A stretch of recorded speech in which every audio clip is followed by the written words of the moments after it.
Hi friends, Telangana రాష్ట్ర రైతులందరికీ ఆదుర్పే శుభవార్త. రైతు బంధు డబ్బులు, భరోసా డబ్బులు మరి ఎప్పుడు అమౌంట్ ఎంత పడుతుంది, ఎన్ని ఎకరాలకు పడుతుంది, ఏ డాక్యుమెంట్ సబ్మిట్ చేయాలి తెలుసుకోవాలంటే, అలాగే రైతుల కౌలుదారులకు పెట్టుబడి సాయం ఎంత పడుతుంది తెలుసుకోవాలంటే ఒక చిన్న లైక్ అయితే చేయండి. ఇంకా వీడియోలోకి అయితే వెళ్ళిపోదాం ఫ్రెండ్స్. ప్రతి ఒక్కరికి కూడా తెలంగాణ రాష్ట్ర రైతులందరికైతే రైతు బంధు డబ్బులు రైతు భరోసాగా మార్చి మనకైతే 7,500 రూపాయలు, అలాగే రైతుల కౌలుదారు పెట్టుబడి సాయం కింద 6,500, ఎకరానికి 15,000 రూపాయలు అయితే పెట్టుబడి సాయం కింద అయితే మొత్తం ఎకరానికి అయితే రైతు బంధు డబ్బులు, భరోసా డబ్బులు అయితే ఇవ్వడం జరిగింది. 5 ఎకరాల వరకు అయితే మీకు అయితే అమౌంట్ అనేది ఇస్తారు. ఈ క్షణం నుంచే ప్రతి ఒక్కరికైతే ఈ డబ్బులు అనేది మీ అకౌంట్లో అనేది పడడం జరుగుతుంది.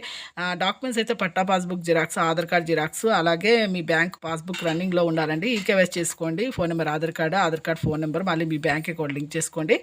ఇక ప్రతి ఒక్కరైతే వెంటనే మీరైతే ఇవన్నీ కూడా సబ్మిట్ చేస్తేనే మీ దగ్గర ఉన్న వ్యవసాయ క్షేత్రంలో మీ బ్యాంక్ దగ్గరికి వెళ్ళి మీరు వెంటనే సబ్మిట్ చేయండి. అలాగైతే మీకైతే ఈ ఎకరానికి 15,000 రూపాయలు అయితే మీకైతే పడడం జరుగుతుంది. రైతు బంధు, రైతు భరోసా డబ్బులు 5 ఎకరాల వరకు అయితే పడడం జరుగుతుంది. చూసారు కానీ ఒక చిన్న లైక్ చేయండి. మీకు నచ్చితే లైక్ చేయండి, నచ్చుకుంటే డిస్లైక్ చేయండి.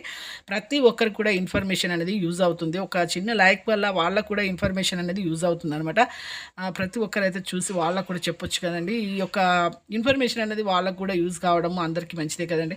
వెంటనే మీరైతే ఒక చిన్న లైక్ అయితే చేయండి. Thanks for watching.